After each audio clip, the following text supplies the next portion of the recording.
Welcome to the Reconnection Club podcast, the show that helps parents heal troubled relationships with their adult sons and daughters. I'm your host, psychotherapist Tina Gilbertson. Each week, I'll offer you compassion, clarity, and personal development tips designed to help you reconnect, not only with your child, but with yourself. Now let's get started. It's well known by experts and lay people alike that the mother-daughter relationship is different from other relationships in the family. It's potentially the closest, but it's also vulnerable to considerable conflict. Many Reconnection Club members are mothers who are working their way back to estranged adult daughters. And one of the resources in our library is an interview with Rosjke Hasseldine, a mother-daughter relationship coach and author of The Mother-Daughter Puzzle. On today's show, I'd like to share with you an excerpt from that interview with Rosjke, in which she talks specifically about what she sees as the societal basis and the essential nature of mother-daughter conflict. Here's Rosjke. What I've learned is that the mother-daughter relationship is set up for conflict. Mothers and daughters struggle in their connection or understanding of each other, often because of the way, in a sense, that women are treated, and particularly the lack of communication or the lack of language that there is around what women feel, think, need. So when women, that's what I write about in the mother-daughter puzzle, when women's needs are not met within a family, mothers and daughters are set up to fight over whose needs becomes an either-or dynamic, because the normal about all women's needs are met is just not present. Their language around it isn't spoken or not even known sometimes. And it's the same with emotional support or gender role stereotypes that limit women's power and limit women's choice and control over their lives. That also sets women up to fight over their lack of power or choice over their relationship, over their lives. So is what you're talking about culture dependent at all, this lack of language about women's needs, etc.? Well, yes and no. It's interesting because actually I started working online with clients right when Skype came into existence, and that was really interesting. At the time, I was living in England, so I was working with already starting to work with different cultures, because there's a very big Indian and Pakistani culture, communities in England, for example, and a lot of European.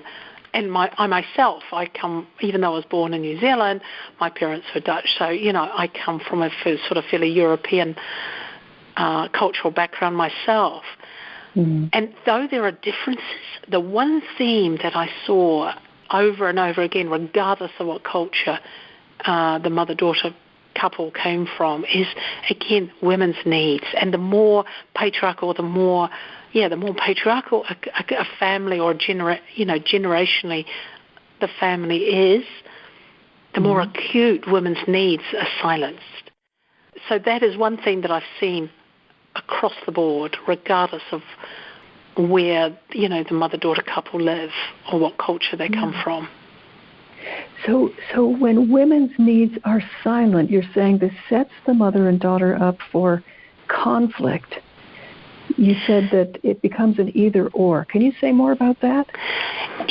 If you think about it sort of generationally, like my mom didn't know what she needed, and my grandmother absolutely didn't. So if you think about women generationally, that understanding of what do we need, particularly what do we need emotionally, I think we're only waking up to that now. And what happens when a mom isn't taught to recognize, and she lives in a family where mums are only mums and they're not seen as people in their own light with a voice of their own and a life of their own, and that they have needs of their own.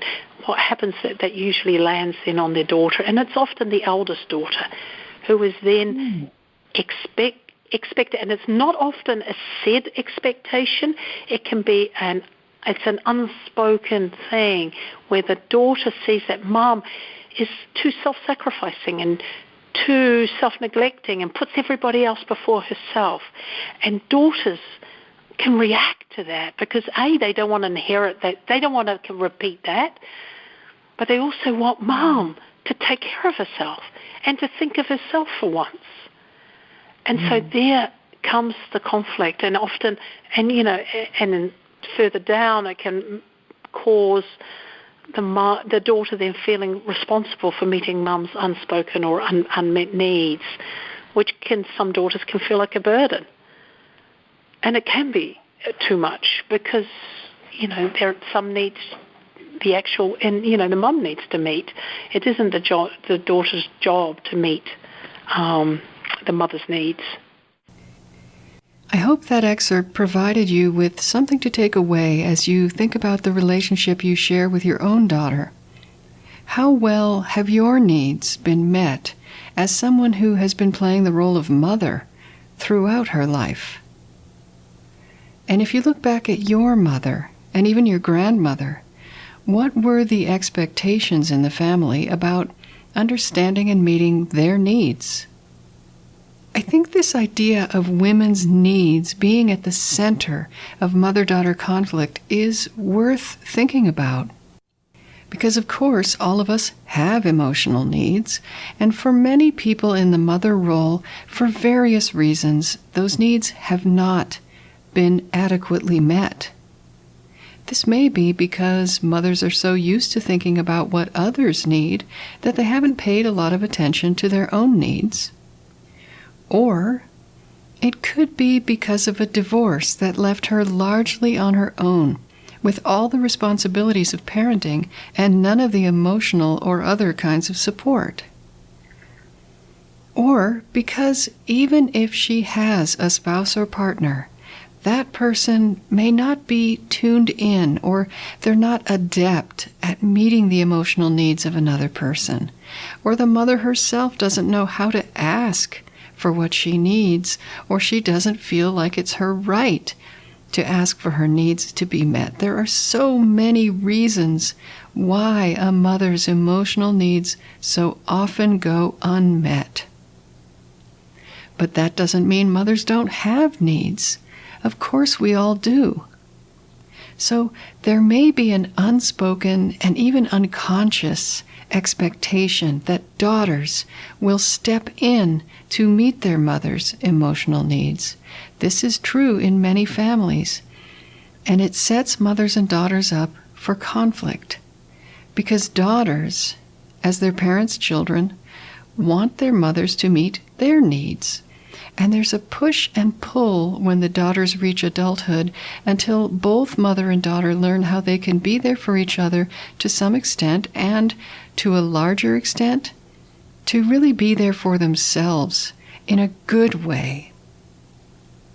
Now, in that same interview, Rosjke mentions another reason for conflict between mothers and daughters, which is a kind of comparison that leaves one or both of them thinking, well, that's not how I do it. Should she do that? And each might feel like the other is wrong. Rosjke gave the example of her own mother looking sort of askance at her daughter's desire to go off into the big wide world and get a good education and build a career doing something fulfilling. Her mother looked on that path with suspicion because it was not how she was raised. She was brought up to get married and have children and be a good wife and mother. That was her definition of success. And she thought she had brought up her daughter to do exactly the same thing. There's inherent conflict when mother and daughter have very different ideas of what is a successful life and how they want to or should live their lives. There's such a lot of food for thought in this interview, as well as some concrete ideas for breaking through the conflict. If you're a Reconnection Club member, you can listen to the entire conversation or read the transcript inside our library at reconnectionclub.com. If you're the mother of a daughter and you suspect that your needs could be in conflict, you might want to check out Rosjke's book, The Mother-Daughter Puzzle. It's got helpful exercises that will shine a light on intergenerational forces that may have been working against you, and practical tips for working your way back together.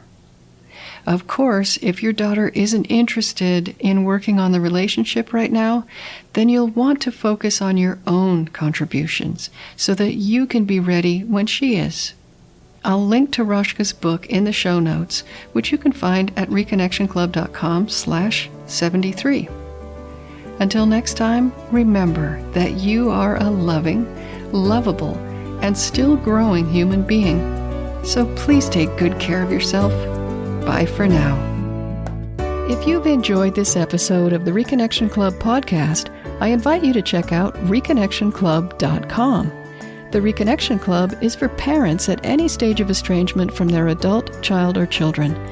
So whether you've just realized there's trouble between you, you've been living with estrangement for years, or you're newly reconciled but still walking on eggshells, the Reconnection Club is your essential resource for information, support, and continued personal growth.